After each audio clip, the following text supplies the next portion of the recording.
Thank you all for joining.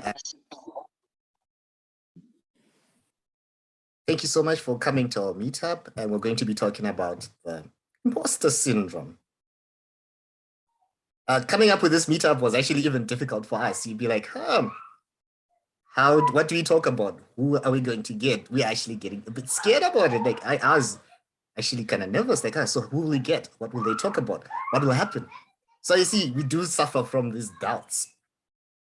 I even asked myself, like, who am I? Do you know, I'm like Uncle B, but why Uncle B? Is it because my beard is like this and I let it grow like this? Why is it that way? You know? And yeah, I doubt. And I'm like, yeah, people like the uncle of bloggers, who made you that? I'm like, I made myself that because we're here and we're creating these communities and just working with people, and all the people I've shaped, helped, and assisted in little ways. I was like, okay, I think I can call myself an uncle of bloggers. So there I am. But I do ask myself, like, yeah, why are people calling me uncle? So I question that. But you know, we power through, and as people like give you support and they tell you like, wow, you helped me, you also learn to be like, oh, you know what? I do deserve this. I do deserve to be here. I do deserve the accolades I'm getting. And that's how we get to where we are. So after introducing myself, I am Pollet Kang'oe from Kenya. I have a blog called Becoming and Beyond. It's a faith-based blog, though it's been a while since I updated an article there. And thank you everyone, first of all, for joining today. If there's someone I'm so proud of in this journey of, you know, self-doubt and confidence and imposter syndrome, is me. I remember not last year when I joined the team's members, Afrobloggers members, and there's this meetup we did where people are being grouped, and I was assigned a certain group. So I was like, how do I, you know, lead people? How do I do this? And I went to a WhatsApp group and told them never to put me as a leader, because I had so much doubt in myself. I couldn't even, you know, come before people and tell them, you know, say something. The journey has been tough, but I am dealing with it. I have at least been able to deal with it. From being someone who had a lot of fear, you know, of sharing my thoughts, sharing my opinions through blogs or even word, to now that sometimes I even, you know, preach, like I can stand in front of a congregation and share my thoughts with people, you know, share thoughts with people through my blog or through my social media accounts. It's been a tough journey. And when Uncle B suggested the theme of this meetup, I thought maybe I could share I could share of how I have dealt with imposter syndrome and self-doubt. And how the first thing that I did, okay, to deal with self-doubt and imposter syndrome is the fear of God.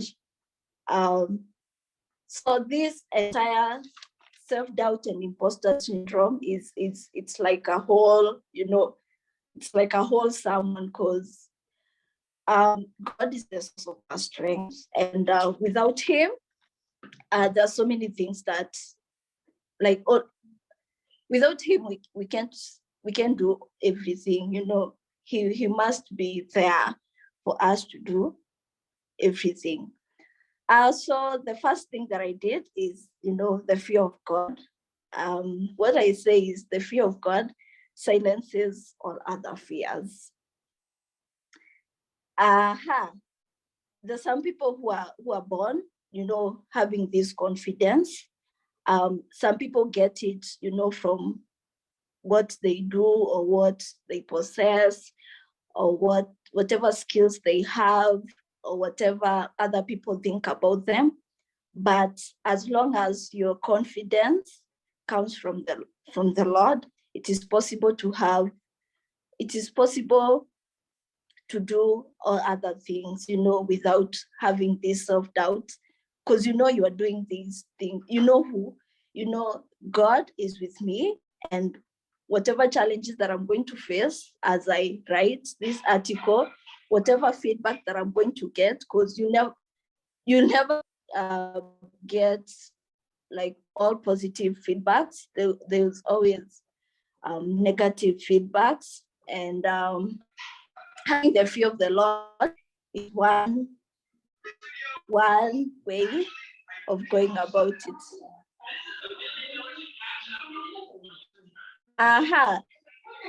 The other thing is being God confident. Once you have the confidence, trust in God, it gives you first wisdom. Wisdom to to deal with these negative things, whatever people think, those doubts, and those fears. Two, it gives you peace, because what self-doubt does, it's like a voice that tells you, your voice is not perfect. You don't have the perfect English to say this, whatever you're thinking is not good enough. And but then you never have a perfect thing to do or a perfect time to do it. Standing up in spaces like this gives you that thing where you're now able to be speaking. So thank you so much. Paulette has done. She's been one of the people behind our blogging fellowship program, where we're mentoring upcoming bloggers to become better, bigger, and having that helping hand, which, when you're starting and you want someone to come through and help you, this is what we've been wanting. And so, yeah, they spearheaded a killer course on blogging, on starting up blogging, and it was a blogging fellowship with our inaugural class. And one of our first, our graduating classy mentees is with us on this call. And hi. Good evening, everyone. Okay, guys, I'm Mwanamisi Kasirani. I'm from Kenya. I'm a blogger and a YouTuber. I have been off from blogging for a while, and most of the times I've found myself doing more vlogging. So I basically share my experience in form of solutions, because I believe if it takes me 50 years to get somewhere, it should take the person behind me half the time or less, because I have had the experience. So if I share my experience with them in form of solutions, it would be easier for them. So I'm a member of Afrobloggers community, and I have benefited from their fellowship, and just being in that group gives you the it gives you the vibe of working on your creativity and being that content creator you've always wanted to be. So let me go back to today's topic. First of all, I feel so honored being among the panelists that are going to be running these discussions. I don't have big titles, but I have the experience because I'm a content creator, and I have struggled with imposter syndrome and self-doubt for a very long time since I started. So I'm sharing my story of how I started my YouTube channel so that I can capture the concept of imposter syndrome. So what made me start my YouTube channel is I used to watch a certain podcast by the name Honest TikTok. It was a talk of 3 Muslim women from different communities, from different countries and different races. They came together and they were taking tea or coffee, and as they were doing that, they were always discussing something that we needed to hear. They were honest and raw in their conversations. So for me, that was really attractive.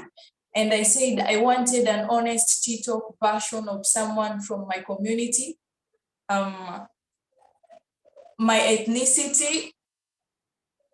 Like I just wanted someone, you know, the people who are doing the honest TikTok were people from abroad, yeah? So I wanted an honest TikTok version of someone from my community, from my local community, and a Muslim woman as well.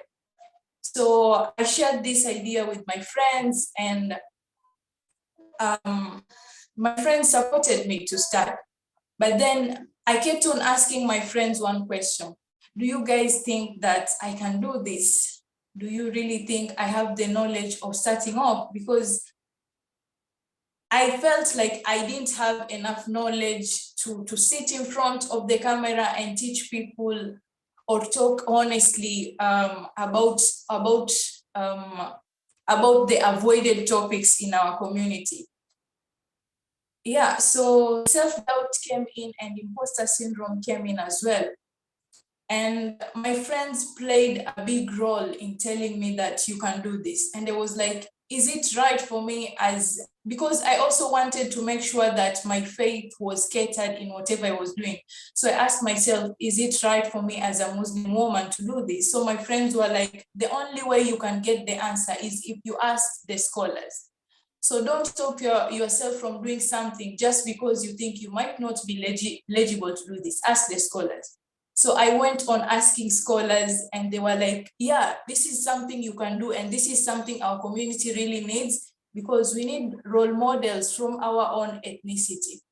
So I started my YouTube channel on a condition that one of my friends was supposed to start off with me. So she started off with me, and she said, whenever you are ready to stand on your own, I'm going to leave you on this journey and you'll have to go on. So my friends supported me in buying for me a stand, buying for me the ring light, and they were like, we want you to do this. So my friend used to come over to my home, and we used to film a series of videos, and then she would go back to her home. Yeah. But still, as we were doing the research, there were some topics that were so, like, they looked so unaddressed in our community, to an extent of us feeling like we were not good enough. For example, the aspect of giving our stories on depression, because we wanted people to have to feel that there's someone who is vulnerable about being depressed and having experienced it. So it was hard to share some of these personal stories, but the goal of our channel was to show this vulnerability from a person of our ethnicity. So we kept on rolling with the ball until it came to a point where we didn't fear anymore. Yeah, so we started getting feedback from people, even though we felt like we were not experts while we were sharing the content. People were saying like, I'm so glad I saw your video. I have really benefited from your video. I really needed this, such kind of comments. They make you feel like, I never thought this was that big for anyone, but here somebody is appreciating my work to this level. At the same time, we had people who were bringing us down, and they came with negative comments, and sometimes they made it harder for us to fight the self-doubt and the imposter syndrome. So it was our decision to make. Were we going to focus on the comments for us to go on? Yeah, so based on the stories, some of the things I want to illustrate are, first of all, I want to talk about some of the things that can contribute to imposter syndrome and self-doubt. And one of them is having a cycle that keeps reminding you that you're not good enough, and they keep feeding you with negative comments. So these are people who are going to instill self-doubt in you. And another way you can acquire self-doubt is starting to compare yourself with other people, thinking that, oh, so-and-so is so perfect, you know, they are content creators and they speak so fluently, they are so eloquent, you know, they are smart, they have these gadgets, so will people listen to me? You know, we had those kind of thoughts too. We used to struggle to organize the background, you know, because we wanted our video qualities to be smart. Even the way we dressed, we wanted people to see the best image of us. So one of the things that can instill self-doubt that I notice is comparing ourselves. Yeah, and the other thing is us. We are the biggest barrier to our own abilities and our own potentials. So coming to the solutions of how we can curb imposter syndrome and self-doubt, one of them is investing in ourselves. I realized that comments will be in two ways. We're going to have negative comments, we're going to have good comments. So if we rely on comments for us to proceed with our work as content creators, then we might not be going on this journey for a long time, because we cannot control how people perceive our work. So if we rely on comments, whether good or bad comments, it is not the best way of handling this. The best way is to invest in developing ourselves, listening to success stories of other people who went from zero to hero, reading those books of self-empowerment. Is going to get to a point where you face self-doubt or imposter syndrome, but you know how to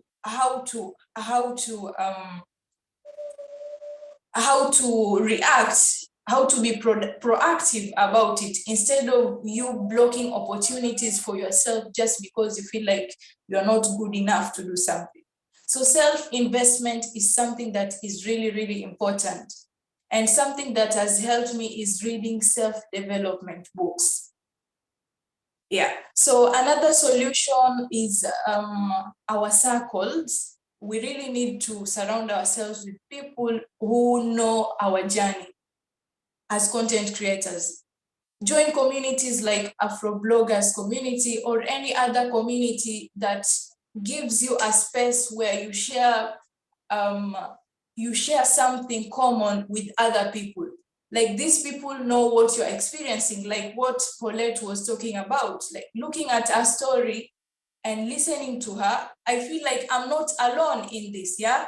So it gives me the feeling of, I can do this. Listening to the story of Beaton, blogging for 10 years, gives me that inspiration that I can also do this. If it took Beaton this long to get to being recognized by the search engines, then it means it's possible for me. So one way for us to counter imposter syndrome is to surround ourselves with people who share the same goal, who share the same journey, which is communities of content creators.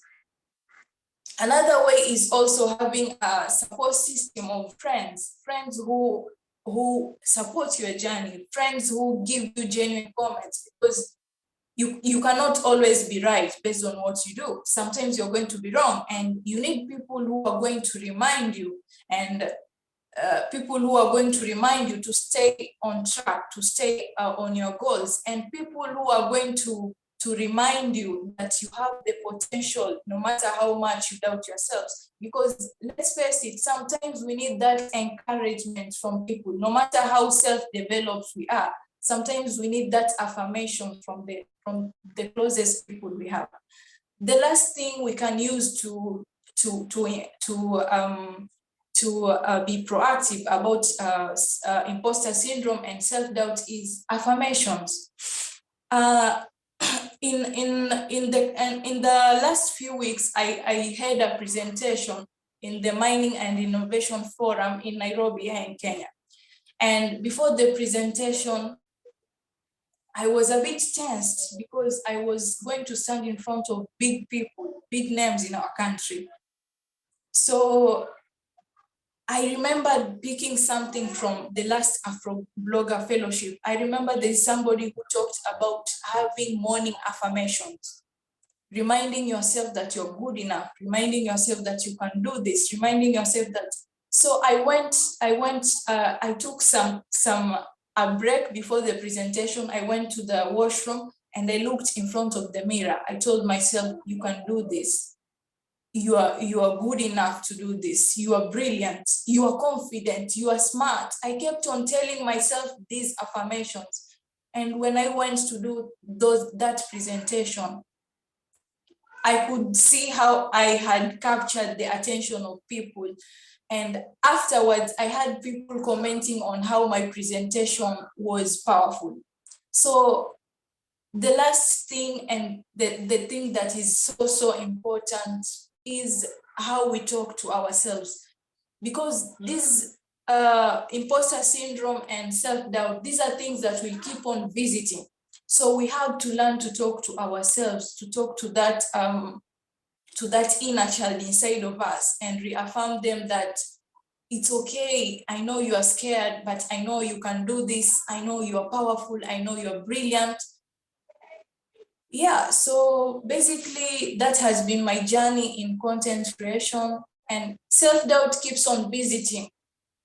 It never stops. Even when you want to address a certain, you want to do another playlist or you want to upload another video on YouTube, it comes, that voice comes and asks you, do you think you can do this? Even when I was appointed to do this presentation, it came, that voice came and it was asking me, are you good enough to do this? Like, those doubts are always going to be there, but those affirmations have to come in handy so that we can keep reminding ourselves that we are good enough, we are powerful, and we are capable of doing whatever we want to do in this life. So that is it, guys. Thank you so much for for giving me this opportunity to talk about self-doubt to fellow content creators. I'm looking forward to interacting with each one of you. I'm interested in knowing where you come from. It's interesting interacting with people who are from different backgrounds than you. So that is it from me. Thank you so much, Beaton, for this platform. And thank you so much for keeping on pushing me to achieve my highest potential. Thank you, everyone, and bye. Thank you so much. Thank you very much. Thank you very much for that. Yeah, so there you have it. You see from our first set of speakers, we're looking for people who are still there trying to get that affirmation, trying to get themselves into that position, trying to, like make it work. And thank you for mentioning that. I've been doing, my blog has been running for 10 years. It's taken me 10 years to get to the point where I'm like, yeah, please look at my blog. Yeah, this is who I am. And what's the next step and all the things which I can now do. It's taken me time, but now we can help people to cut through some of the things which didn't help, which took time from what we were doing until I was at the point where I am now. And let's have up next, we have someone who's cut through this journey, who started from a blog and now they run an enterprise, or is it an empire? Like a mogul, they're a mentor, a life coach, and so many things. I think she can just come through and speak for herself, and you're going to learn and see how her journey has been from What starts off as a blog and now it's become a business, people, a business. These things happen. And we have someone, Patricia. Hi. Hi, yes. Wow, empire. Wow, empire. Yes, it's an empire. You know, like affirmations. I'm learning these things. You have to affirm that. Like, yeah, you know, it is an empire, isn't it? I take it. I really take it. I don't know where everyone is from, but I'm from Kampala, Uganda. So good afternoon. I don't know if you have any good evenings, good mornings, but yeah. Hi, everyone. So my name is Patricia Kahill. I am from Kampala, Uganda. I love blogging. It's my founding, I would say my founding platform. I started blogging when I was 12 years old. And the reason why I did that is because I am so much of an introvert. I like sharing my views, but I'm not able to speak them out as I would want to. I have a stammer and a lisp. So really speaking becomes an issue for me. But writing became the cornerstone for me. So I had prepared a presentation in regard to imposter syndrome. Do I have sharing rights? Okay, I have. So I'm going to share on my other gadget. So give me a second. And I like all the things that have been presented by the former presenter, what she said. I really feel the passion, the growth. Really, you could actually hear her growth in the way she was speaking about everything that she went through and how she's managing to overcome. So I kind of have some of the tips that she mentioned in my presentation. So bear with me if some of the things are repeated, but I'll add more meat on them. I'll add more meat on all of them. And then, yeah, we can have a very interesting discussion. Anyway, so dealing with the imposter syndrome, tips. Can you guys see my screen on the other side? Can you see my screen? Yes, we can see your screen, yes. Thank you. So one of the things that I like telling myself as a writer is, as a writer, you're going to suffer from imposter syndrome at any level because first, what gives you the authority to have the knowledge that you have? Who gives you the knowledge? How come you have it and other people don't have it? Like you're going to doubt yourself at any level. It's a given, guys, it's a given. So just accept it and move with it. You're going to have it at any moment, at every level that you go on, you're going to have it. So when you're suffering from it because one of the reason is in your somewhere along the way, to overcome it, positive comments. Yes, that was mentioned earlier. I don't want to go back to that. So I'm trying to rush through my things. But many people who have imposter syndrome, we grew up in families that stressed achievement and success. If you go back to yourself a little bit back before you started blogging, because it's not only manifesting in blogging, your imposter syndrome. No, your imposter syndrome will also be manifesting in other places that you have not yet focused on, but you only see it when you're writing. So it streams somewhere in your lineage or your family members who are more, why haven't you achieved this? Why haven't you succeeded at this? Why aren't you? Why aren't you? Why aren't you? So then when you start writing, then you suffer that. It comes through in your writing where it is more prominent to show face. On a medical side, it's actually a mental pattern of self-doubt, which did not just appear. You grew on all levels in your life. So if your parents went back and thought between overpraising you and criticism, you're going to suffer from imposter syndrome, because now you don't know when someone doesn't praise you, you don't know if you did well. If someone criticizes you, you just know everything you did is bad. There's nothing good there because you've been criticized for only having a typo. You wrote a wrong word or you missed an I in your blog, and then someone criticizes you, and then you look at the whole blog as being very wrong. Like, oh my God, I wrote something bad. So the next one would be, you have this nagging feeling in the back of your mind that if people ever looked too closely, if they looked too closely to you, they would find out that you're actually an imposter, like you are fraud, you are fake, you don't know this knowledge, you don't know anything. Like, oh my God, how? Because in your mind, you're telling yourself, I know nothing. I know a lot of things in my mind, but how do I know them? How come other people don't know them? How come I'm the only one who have this idea? But today I want to tell you, what story do you want to tell? Like, what kind of story do you want people to know? Or what kind of story do you want to portray, even if you have all these self-doubts? Overcoming as a writer, how do you overcome this imposter syndrome? So my story now, here is where I'm going to share my story. So my story starts when I was 12 years old. I got onto blogging easily, but then I was using platforms that all white oriented.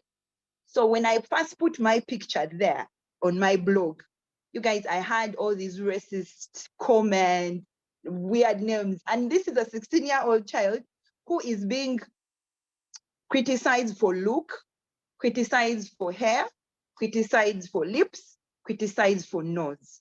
Now all that mixed together, that means even the things I'm sharing about are being criticized, because what kind of authority would such a face or such a person with that kind of skin be sharing in a blog? That is the first time I faced doubt. Like, I went into my self-doubt and I was like, okay, these people are not accepting me. They're not accepting my color, and they're not accepting my work. So now my own praise was to go back to my parents. So I would write, give my parents, they read through, and then when they don't accept it, then again, I go in and say, if my parents can't accept it, then no one else will accept it.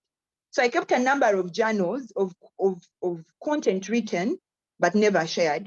So the only things that would get shared are things that would be approved. But you're a writer, you have knowledge, you don't have to do that to yourself. There are people out there who need the information. And I'll go back to the first presenter who said, it's God who gives us the knowledge. It's God who gives us the understanding, the ideas that come to us when we write. So when you keep them in a booklet, no one is getting to know more or get acquired knowledge that God has given you. So how do you overcome? You're not alone, guys. You're not alone. I overcame my imposter syndrome when I got an influencer job. So I got an influencer job to write for Barclays Africa and write blogs in regard to some of the products they are rolling out in the whole of Africa. And the first thing I told the lady is, I will need you to edit for me. I will need you to look through my work and see if it displays the message you want, or it's good enough for your brand. The chick told me, I don't care what you put up. I just want you to put up things that are relatable, that are engaging, that you yourself trust, that they are good enough. So that means I had to go back to myself, relate to myself and say, this is good. This to me is 100% well articulated, well presented, grammatically correct, and I'm going to put it out like that. So I kept on building on that confidence on every blog I put out, even if it wasn't read, even if it didn't have a comment. I knew someone in Barclays was reading them, and that was enough for me. Even if I didn't get 100 and how many readers, but I knew like 10 people in Barclays were reading them, and that was enough for me to grow confidence on. They would leave comments, they would encourage for the next one, they would even send text and say, now this other one, what are you going to talk about? We liked that one. So talk to other writers too. So in the process of writing, I got an editor. So one of my friends looked at the work I was writing and was like, this work is good, but at the level you are, you need to get to a different level where you need an editor. So he volunteered. We would sit together and look through my work. Then he would edit for me, ask me what perspectives I wanted to bring and what the ideas behind the blogs were. And then we put out the blogs, and they were really, really good. Like, I would even look at them and be like, this is not my work. This is someone else's work, but it was my work.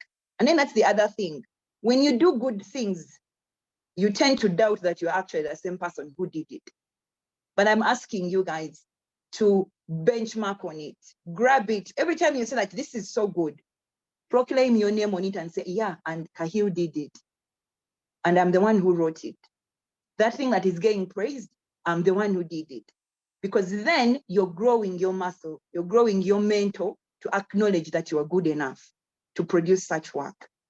The next one is remind yourself how hard you have worked to get there, to get where you are right now. The journey is long. When you started and opened up the first blog, I'm sure you weren't certain on who is going to read. And then when you posted, the people who read came and bashed you. Either you had wrong grammar or they didn't understand what your articulations weren't at point. And then you started doubting, or you even had doubt from your other sphere. So now here you are carrying it into a new sphere. You need to remember the hard work for the journey, the purpose, the goal. Why did you start? Look back on that, hold it, and then run with it. The next one is reflect on positive feedback. So from writing blogs to my blog becoming, so I started writing blogs on a topic that I love, which is digital marketing, and that is social media marketing, how you can use every tool, how you can be a very good social media marketer, how you can create content for social media marketing. And those were the topics I really worked on. And then from my blog, people identified me as someone who can teach them. Come and train. Now, remember, I have a lisp and then I have a stammer. So then I had to now work my confidence from my blog comments, which were positive, the praise that I already got, the self-affirmations that I've been telling myself, to now grow myself into the sphere of public speaking. So now in there, I had to reflect on the positive feedback to grow. What has the blog done? The blog has actually brought in people who want me to train them on things I've been writing about. So I need to get to that same strength, the same foundation that I've worked on, and build on it. So I built on that, had the company. Now my blog became a company name, like a brand name that people use for, refer to when they needed social media marketing, skilling, content coaching, management of their pages and things like that. So then it's when I grew the brand. The more I talked about the things I liked, the more I wrote, the more I engaged with people, the more I came up with new ideas in the blog, the more it grew. And now it is 9 years, coming to 10 years old. That my company is called Kahill Insights Company Limited. It's now coming to 10 years old. And it's writing, and I'm still writing. That's the other one, the fifth one. Keep writing, don't stop, don't listen to even don't listen to yourself. Actually, that's the other thing. Do not listen to yourself when you start telling yourself negative things.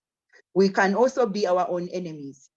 You write something like, no, not today. This won't go out.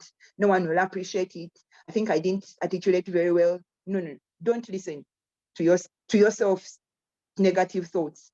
Come through with your positivity. Come through with, I wrote it, I'm going with it.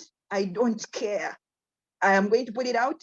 And then the other thing is when you post it, please don't go looking for comments immediately. Give your time frame. Give yourself a time frame, because then immediately, if you go in and when you've posted it today and you go in immediately to find who has read and posted comments, may be discouraged. So you give yourself a time frame. So me, I give myself like 2 weeks to go back looking for comments on my blogs, because I have overcome that fear. I've overcome that blog. I've overcome everything. Now I'm just going in to say who commented then? What did they say? Because if you go in and get that negative energy that might be in the comments, you're not going to write your next blog. So yeah, that is my share. Thank you guys. I'm ready to interact with anyone. Any comments, any questions, I'm ready to answer any. Yeah, so thank you. Back to you.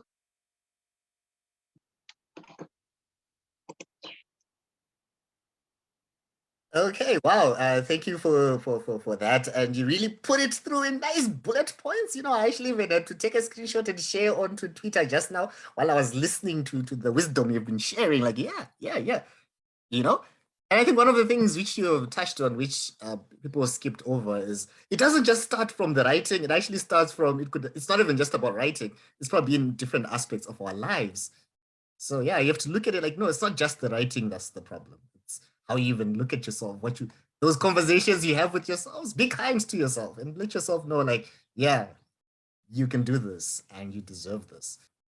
So up next, we have someone who's sometimes called himself the non-practicing blogger. And I've always asked, like, why non-practicing blogger? But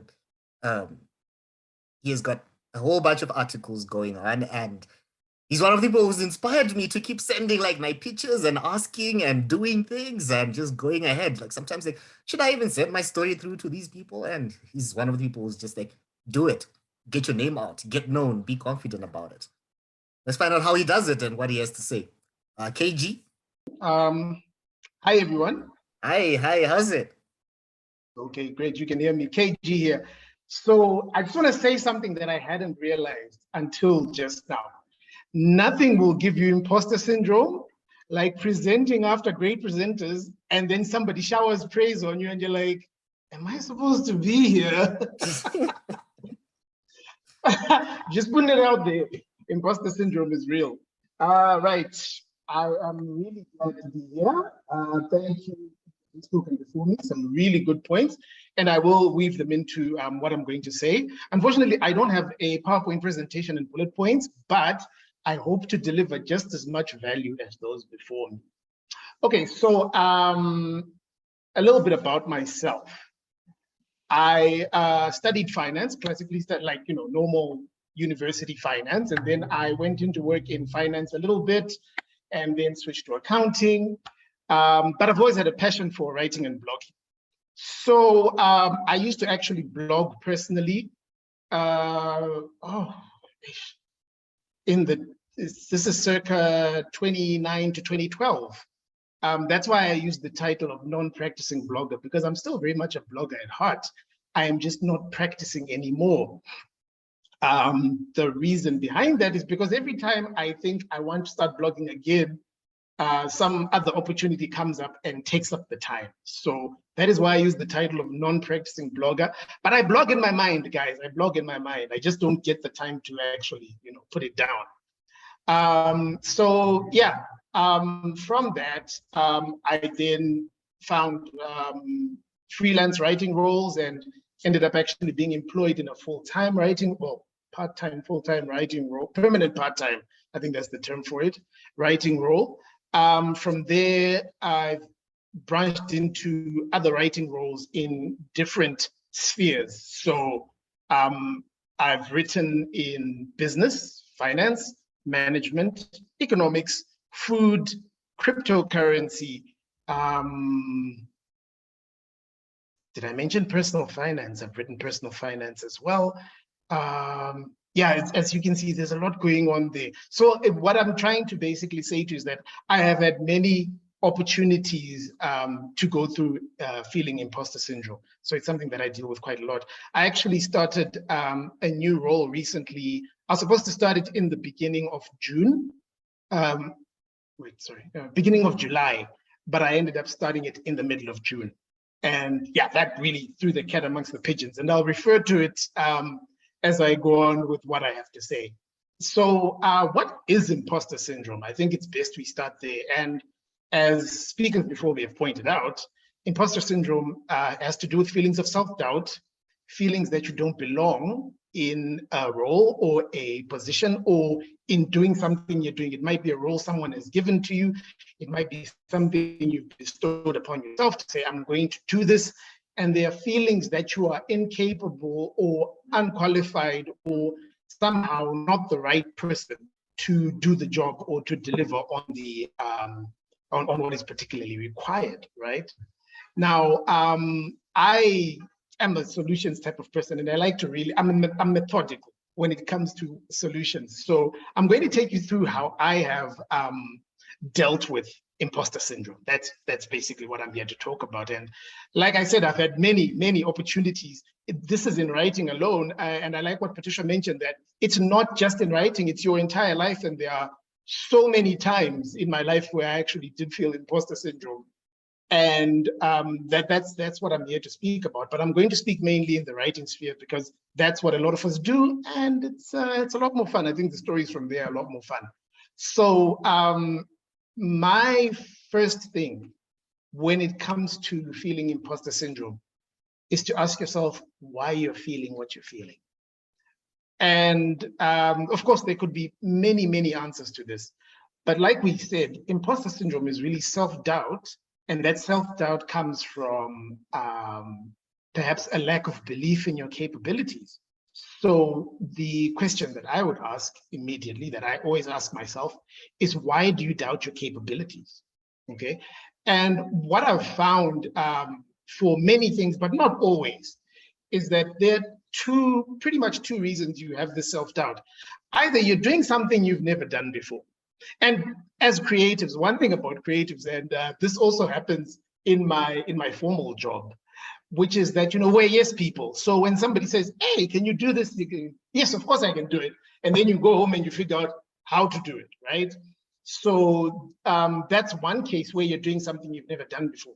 The other case is that you are doing something you've done before, but the self-doubt comes from rather a mental pattern of self-doubt. And Patricia really spoke wonderfully on this to say that these patterns are established in our lives, so in our past. And sometimes from your past, you'll have a pattern that says anytime you're on the brink of doing something new or something big or something good, you start to feel like, oh my gosh, am I the right person to do this? I have an experience actually from this one job where every time I because it was like a full engagement. So I would work and then we would report every week and so on and so forth. So I think every week when I submitted the reports, I always felt like I'm playing myself. I need to get out of this role. And I kid you not, every time that I felt like that, I didn't feel like that every single week, but the weeks that I did get that feeling about my work, when I felt like, I'm really not good enough for this, management would always come and praise my work. And I was like, what's going on here? But that right there is a really good example of imposter syndrome, isn't it? Because I felt like my work wasn't good enough, but the people who were actually waiting for my work absolutely loved it enough to praise me for it. So you got to ask yourself why you're feeling this feeling, right? And you need to investigate. And I think that'll lead me perfectly into the fact that, feelings, there's a saying that goes around that a feeling is never wrong. And I partly subscribe to that saying in the sense that a feeling is a feeling. It may be hot, but if I feel cold, I feel cold. I may be full, but if I feel hungry, I feel hungry. Because a feeling is just that. It is a feeling. It can never be wrong. It is what I feel. So when you feel like an imposter, the question is, why do you feel like an imposter? Okay. Sometimes you could be right. Not right in the sense that you're totally not capable, but it might be because you have not demonstrated the capability to consistently deliver the result that you have in fact signed up to deliver, right? So you need to investigate your feelings. And this is not about coming to a definitive position that, oh my gosh, I can't do this, or yes, I absolutely can do this. It's simply about taking stock of why you feel the way you feel, okay? And so from there, once you figure out why you're feeling what you're feeling, this is where I like to apply the saying, the obstacle is the way. Like if, for example, my thing was to speak on Zoom to a bunch of bloggers, and I realized that the reason I'm feeling imposter syndrome is because I'm not really good at speaking to people. The obstacle is the way. For the person who has difficulty speaking, the only way out is to practice speaking. For the person who's not good at, say, reading text, the only way out is to read, and so on and so forth. So whatever it is you're feeling a lack of confidence about, you've got to go against the grain. So the obstacle is the way. Whatever stands in your way is the thing that will get you through the problem, okay? Number two, this one, Beaton actually spoke about this when he was like, calling myself the uncle of bloggers, and then I had 10 years later, I can say, go do this, go do that. We need to allow ourselves time, okay? And when I say time, I don't always mean time. Like I was saying, I started a new role, which is writing for a cryptocurrency and web. It's really a Web3 platform, but obviously the focus with Web 3.0 right now is cryptocurrency, blockchain, and such technologies, CBDCs, and all this crazy stuff, smart contracts. And when I started, I mean, I have written about cryptocurrency and things like that before, and blockchain, but from a different perspective. So from a different audience perspective. And this is an enthusiast audience that I was now writing for. So obviously I felt some type of way. But as I was doing the work, it didn't help that the people behind the organization were very relaxed. So I got a similar thing to Patricia's, where they said, just do what you do. And I'm like, just do what I do? What do you mean, just do what I do? But it took some time. At first I was really scared because, you're going in there, you're like, but I've never done this before. I've never done this on this level before. And then it took me around about, by the time I submitted my 10th article to them, I was like, yeah, I got this now. I know what I'm doing. So I'm going to say it took me 10 articles. So when I say time is not always duration. Sometimes time is iteration. And you'll find that with a lot of creative works or works, you need a certain number of iterations to get good at it. When I learned to bake, I remember my little sister, late little sister, taught me how to bake. And she said to me, you need to do each thing around about 20 times to get really good at doing it. So what I decided to do was to do it 20 times in 2 weeks. So when she teach me how to bake bread, I do it like 20 times in 2 weeks, or not 2 weeks, but in a really contracted space of time.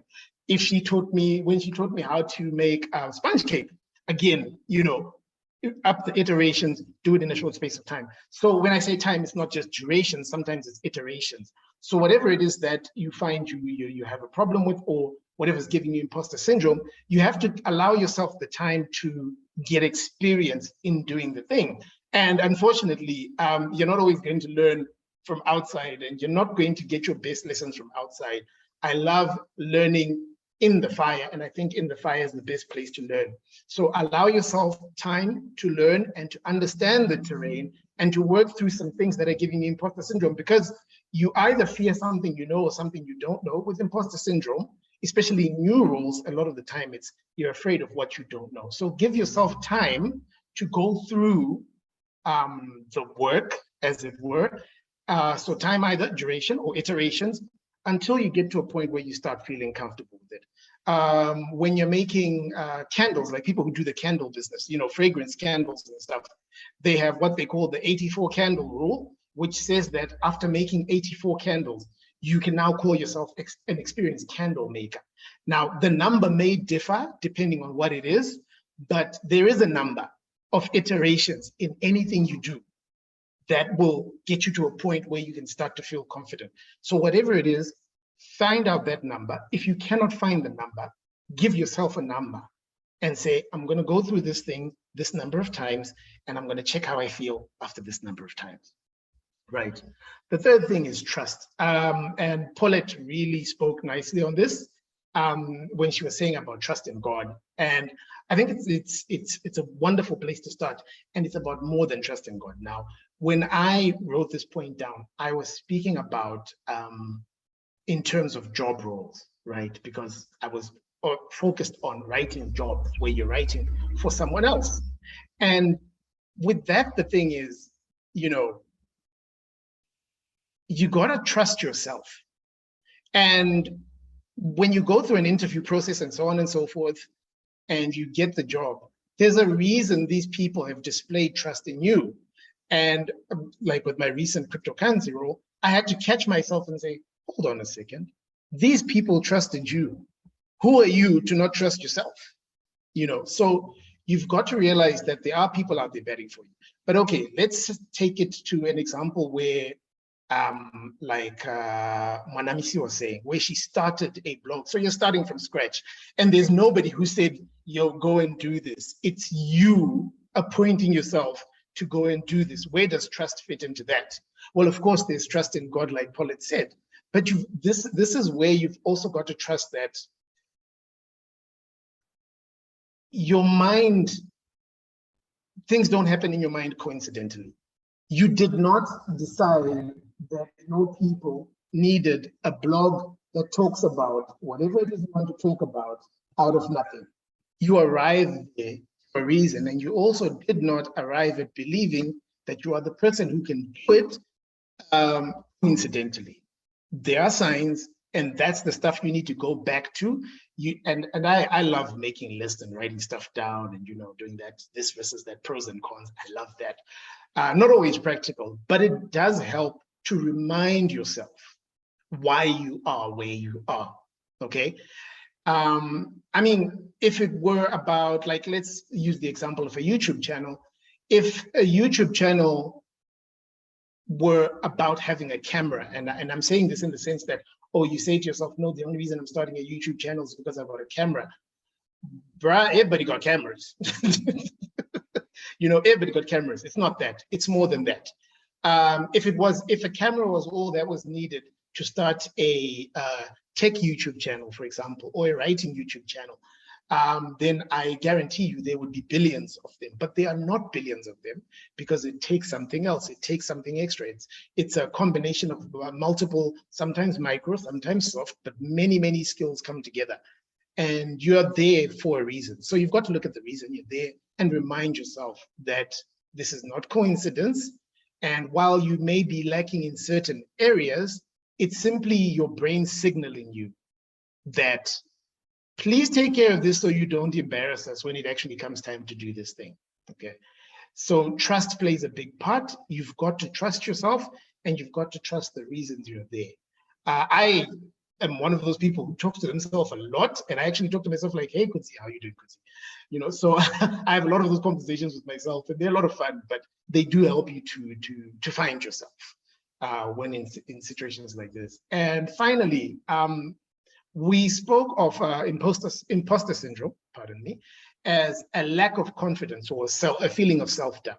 And there's one thing I like to speak about a lot, which is confidence, because I feel and observe that we have a terrible understanding of what confidence is and how it applies to our lives, right?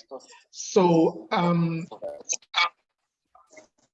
Patricia reminded me of a job role that I started, one of these writing jobs. And it was my first paid writing role. And I was so scared in the beginning that I would get a friend of mine to read my articles before I would even send them to the editor for publishing, right? Because I wanted, you know, another opinion. And they would read them and give a little bit of critique there. And after a week, I stopped going to them, and they even said, oh, you're not bringing articles anymore. And I'm like, no, thank you very much. I think I've got this. And a week after that, so 2 weeks into the role, I got promoted in the role. Now, I don't say this to brag. I say this because I want us to understand what confidence is, right? Confidence, at the end of the day, is belief. But that belief comes from substance. When you lack confidence, there is a high chance, it's not absolute, but there is a high chance that what you lack is substance, okay? So you have to look in yourself and say, okay, where is this lack of substance coming from? Do I actually lack substance? Or what part of this role or process or thing do I lack substance in? Is it how I feel about the way I speak? Is it how I feel about the way I look? You know, substance breeds confidence.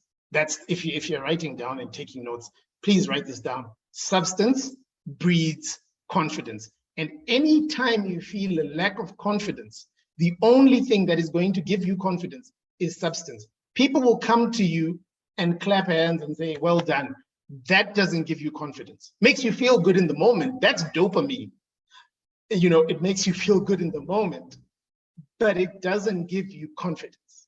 Only substance will give you confidence. And substance comes from knowing and being good at what you're doing. And how do you do that? I spoke about giving yourself time with iteration. I spoke about investigating your feelings, and I spoke about trusting in yourself and the process that has led you to be where you are. Because at the end of the day, and when Mwanamisi spoke, she said this really beautifully. I'm going to summarize it because time, and because also she's already said it, and guys, come on, who would I be to just come and piggyback off what people are saying? But action is an equalizer. And one thing I love about life and what I've come to realize, you know, when I do my work, when I write my articles, it doesn't matter how I felt at the time. I've written articles in the middle of the night. I've written articles of no sleep. I've written articles when I'm sick. I've written articles when I'm happy. I've written articles when I'm sad. I've written articles while dealing with heartbreak, don't ask. I've written articles while dealing with many different things. And nobody ever, like, people don't care, if I can put it like that, because when they read the article, they read the substance in the article. Action is an equalizer. And when people read, for example, one of the things that I do still write about is news in Zimbabwe. And when we, you know, because Zimbabwe is a very funny, I mean, you're Africans, you will relate with this a lot, but our governments make some questionable moves. And when these questionable moves are made, people are looking for guidance, right? And so when people are looking for guidance, they want, you know, what does this policy mean for me? What does this new announcement mean for me? And I go in there and I dissect it. And some of the times you only have like a couple of hours, maybe 12 hours to give your hot take, as it were, on the policy and what it means for people. And what I'll find is that at the end of the day, when people read these, because, you know, people are looking to multiple news publications to get an understanding of what the policy means. When people read me, when they read the biggest national newspaper, when they read the opinion piece from their favorite financial analyst, et cetera, they don't ask themselves, oh, was this guy hungry when he wrote this? They just want the substance. That's where action becomes an equalizer, because once you take action in things, what people are looking at is the work you've put out. And so it was spoken about before, but when you do face criticism, it's very difficult because it's emotional. I subscribe very much to Erykah Badu's keep in mind that I'm an artist and I'm sensitive about my shit. Subscribe to that 100%. However, you do have to realize that when people do come at you or level back some feedback, they have something to share with you. And that's where I'd like to close. Action is the equalizer. We will feel imposter syndrome. It is okay to feel imposter syndrome. Just remember how to deal with it and how to overcome it. Investigate your feelings. Give yourself time, either in terms of duration or iteration. Trust that you are there for a reason and understand the structure of confidence. Substance breeds confidence, and that is it. Thank you very much, everyone. Thank you so much, KG, and you like wrapped it up. You know, I would think that I had everyone in a big room somewhere for everyone to discuss what we're going to be doing, so that it seems the same thing and it's feeding into each other nicely. So yeah, it's beautiful, and you can see how these people were not under any collusion whatsoever. These people I've never met, I think. I hope you all become friends. Everyone in this chat, please. This is why I ask you to share your details in there. We need to know each other and to see when you now read these people's articles, their blogs, and the things that they're doing. Like, oh, you know, this is what they do, and we bring that community, and we just grow and we learn and we grow some more and we do beautiful things. Hi, everyone. I am super excited to be able to contribute just a little bit to this topic that we have today. And it's an excellent topic because I believe the imposter syndrome is something that so many people struggle with, and it can really do a number on you.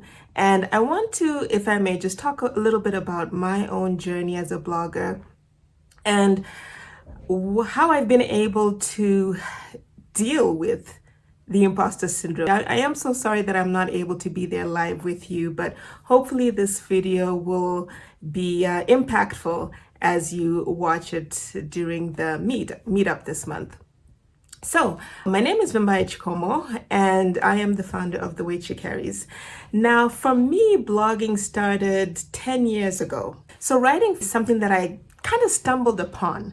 I loved to write as a child, and it wasn't until about 2010, 2011, around there, when my mother sent me a message, and I was going through a down period in my life. And so she said, well, I think you have the gift of writing. Have you ever thought about writing? And I said, no. And so she said, well, why don't you send something off to your father and let him look over it? And my father happens to be somebody who's done a lot of writing. He's written several books, lots of articles. It's something that he continuously does. And so I thought, okay, I'll write something down. So I wrote a few paragraphs, and I don't remember what it was about, but I sent it to him. And then he responded and he said, you've got the gift of writing. I'm going to help you to develop this gift even further. So I began to write stuff and send to him, and he would give me feedback, and it was so exciting. And I thought, oh my goodness, I'm a writer, and I love to do it. So I now had this newfound confidence, and I began to write and send my articles to different publications. Nobody wanted them. Many rejections. And after submitting my articles to different publications for probably a good year or so, I became frustrated. And I thought, I know, I have something. I know I have something, and I know how it makes me feel when I write. And at that point, I didn't consider myself an expert at anything. So I just wrote about my faith journey. And that frustration led me to create my very first blog, which was called Faith and Reality. Probably about 3 people cared. One of my very good friends, her name is Mathisa Gregg, she always read my articles. But aside from that, honestly, it was very disheartening. And I began to doubt and question myself, do I really have this gift? And I blogged with that blog for a good 3 years, and it was hard. It was tough to continue to write and feel you have great content, but people are not reading it. People are not responding. It's not getting the kind of traction that you want. A few years later is when I started The Weight She Carries, which is the blog that I currently have. It's a platform for women. And I was honored last year to be named the Blogger of the Year by Afrobloggers. Great accomplishment. And I also won in another category for activism as well. So that was very exciting. And it was a boost to my confidence, because as a writer, you're often questioning your abilities and wondering whether you're good enough. Just to tell you a little bit about it so you can gain some understanding about the blog itself, is we often feature stories about women's journeys, whether it's their personal journeys, whether it's their entrepreneurial journeys, women who've overcome certain challenges. So we feature them. So that requires me to contact these women and ask them to share their stories. Oftentimes when I reach out to somebody and they actually respond, and maybe it's somebody of a high profile and they respond and they are willing to share their story, the first thing I say is, oh no, what am I going to do now? They're going to discover that I'm not a great writer. And so I experience that very frequently. But one thing that helps me is knowing that even the most accomplished writers have had this challenge. I'm going to share a quote with you, and I'm just going to pull it up. It's a quote by the late Dr. Maya Angelou, and we know her to be a great poet, great writer, phenomenal books, and just a woman who's widely celebrated around the world for her contribution to the literary field. And she says, I've written 11 books, but each time I think, uh-oh, they're gonna find out now. I've run a game on everyone, and they're gonna find me out. So when I recognize and I remind myself that the imposter syndrome is not something that's isolated to just me, it's something that many people face, it helps me recognize it for what it is. And I'm going to share with you some of the things that I personally do to help me when I'm in those moments of doubt, when I don't think I'm good enough. So the first thing that I do is I often go over and reread some of my past blog posts or stories. And I find that doing this every now and then reminds me that there's this creativity within me and I'm able to tap into it. That's a special place, right? And I allow myself to be blown away by my own writing. No, it's not conceited. But I think it's necessary for us to be able to gain an appreciation for our own writing.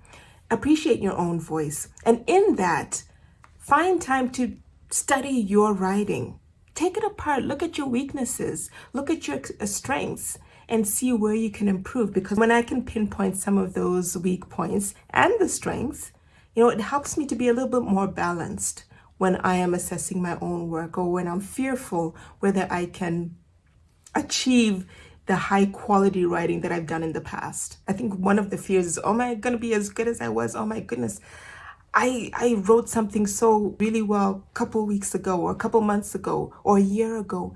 Am I capable of producing that level of excellence? Another thing that I found to be very helpful for me is personal development in general. Because what I find is that the more that I work on myself, the more I pinpoint the areas where I need to grow, the more that I build my confidence, not just in writing, but in other areas of my life, it impacts how I feel about myself. And I recognize my offering to the world and the importance of that. I know for a fact, I'm not the best writer. I know that. And I'm okay with that. But what I do recognize is that there's something very unique and very special about the way I write, because it's a blend of not just how I put my sentences together, my sentence structure and the grammar. It's not just that. Writing is so much more than that. It's about bringing in your own personal experiences, right? And your voice is unique. And all of that creates a great blog post or a great article, because you're blending all these various areas of yourself. How you fine tune your voice is based on your experiences, is based on your life. It's based on who you are. And so that is your superpower. That's the magic that you have. When you know that nobody else can write the way you do, it boosts your confidence, because you know that this is my space. Oftentimes, my insecurity as a writer sometimes comes from the fear of my first draft. Because let's face it, first drafts are awful. They are. And I had a habit of judging myself based on my first draft. I would pick it apart and have a lot of negative things to say about my writing. But what I've realized as I've begun to write more and more is that the first draft is just that. It's going to be terrible. Let's get it out. Let's get it over and done with. Let's get it out of the way. And so once I began to really respect the writing process, and knowing that the first draft comes the second, and then the third, and then I'm fine tuning it as I go. And then when I have this finished product, it's 10 times better. And so being patient with myself and recognizing that the writing has its own process. And there's some times when it's not really going to come together, and that's fine. It's fine that it doesn't come together. Give it time, and I just let it sit there for a little bit and come back and revisit it later. The last thing that I'm going to say that I found to be helpful for me when it comes to battling imposter syndrome is not comparing myself to anybody else. Now, this is a hard one. I have to be honest. This is one I've struggled with, because it's natural to want to do that, right? To kind of look to compare yourself to other writers. But going back to what I said earlier about recognizing your own voice and realizing that there's something special about your writing. And so I've been intentional about making sure, or I've been intentional trying to make sure that I do not compare myself to other people. I compare myself to my own writing. And so part of the stretching and growing is reaching new heights and new levels. And that can be very scary. Sometimes the success of it, right? The more people start to read your blog, the more nervous you may feel sometimes, because that just means more eyes judging your work and judging your voice. And that can be very intimidating. for me, I recognize that the imposter syndrome is a real thing, and it's something that I'm most likely always going to battle. But what I can appreciate is that over time, I have found that the gaps of doubts have become smaller. And what that means for me is that I've been able to arrive at a place of confidence sooner than it took me in the past. I hope what I've said has been helpful. I hope that you've been able to gain something from my short presentation here to help you on your journey as writers and to help you dealing with the imposter syndrome as well. So thank you so much for taking the time to listen to me. Yeah, so that was a nice wrap up to the activity and the inspiration and the feelings and all of those things. But I hope we have just caught up something and you've touched on something. And there's someone I want to call from the audience, Lazarus. You have 1 minute to say, tell us. Lazarus, when he went through our winter ABC challenge, he didn't want to call himself a blogger, but now he's actually updated his bio to say blogger. Lazarus, are you on the call? I am on the call. Thank you very much, awesome. Uncle B. Yeah. So tell us, walk us through how this has helped you. How are you doing this? Okay, so going through the winter ABC challenge, that helped me a lot because when I started my blog, it was just a place where I thought I can just write for myself, not really for everyone. I'm comfortable writing. I don't like talking much in public, so this is just my space. And then when I write something and I share with people, they'll say, "Oh, so you're a blogger?" Yeah, I don't know, but I just write. Okay, what do you write about? I don't even know what I write about. Then this year I thought I should get back to my blog. I should write a minimum of 2 articles every month, so that by the end of the year I have 12 articles. Then I came across the winter ABC, and I know my sister-in-law. Most of you know Satusila. She's my sister-in-law. I pushed her to start a blog, and I saw how she participated last year, and I thought, let me try it this year. When I tried it, just having Afrobloggers retweet whatever I shared, that boosted me. Having my blog quoted and the quote being shared on Twitter, that boosted me. I thought, okay, everything about this year, everything about this challenge keeps telling me that I'm a blogger. And now, just getting it on the profile was a problem. And now I came across this term, imposter syndrome. I read it, I researched on it. I thought, okay, now I'm not an imposter. I'm actually real. Whatever I read about might not be learned, but it's my story. I have to share my story. Whatever I write, I see people resonate with it and they like it.